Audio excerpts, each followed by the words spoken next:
Si vous ne savez pas quoi répondre quand on parle des Juifs, troisième partie, cette vidéo est faite pour vous.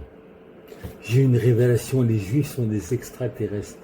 Comment expliquer autrement ce qui s'est passé en 1948, lorsque David Ben Gourion proclame l'indépendance d'Israël?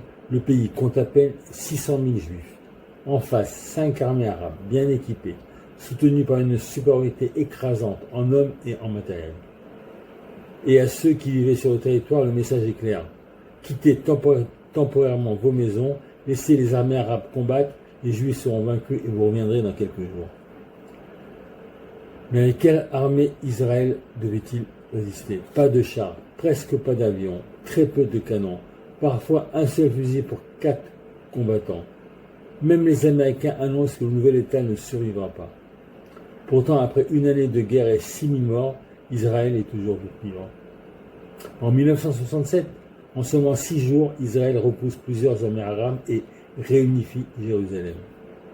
En 1973, pendant Yom Kippour, une nouvelle attaque surprise est lancée. Là encore, Israël retourne une situation qui semblait perdue.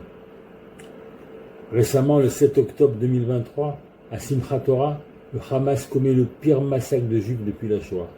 3 ans plus tard, le Hamas est profondément affaibli. Le Hezbollah a perdu l'essentiel de son commandement.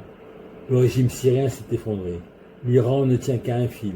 Et les accords d'Abraham continuent de transformer le Moyen-Orient. La Torah nous enseigne, ce n'est ni par la force, ni par la puissance, mais par mon esprit, dit Hachem.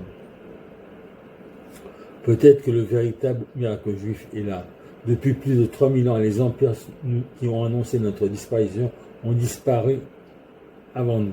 Alors non, nous ne sommes peut-être pas des extraterrestres, mais nous sommes simplement le peuple qui continue de croire que lorsque l'histoire semble impossible, le maître de l'univers écrit parfois la fin du récit. Am Israël Chai.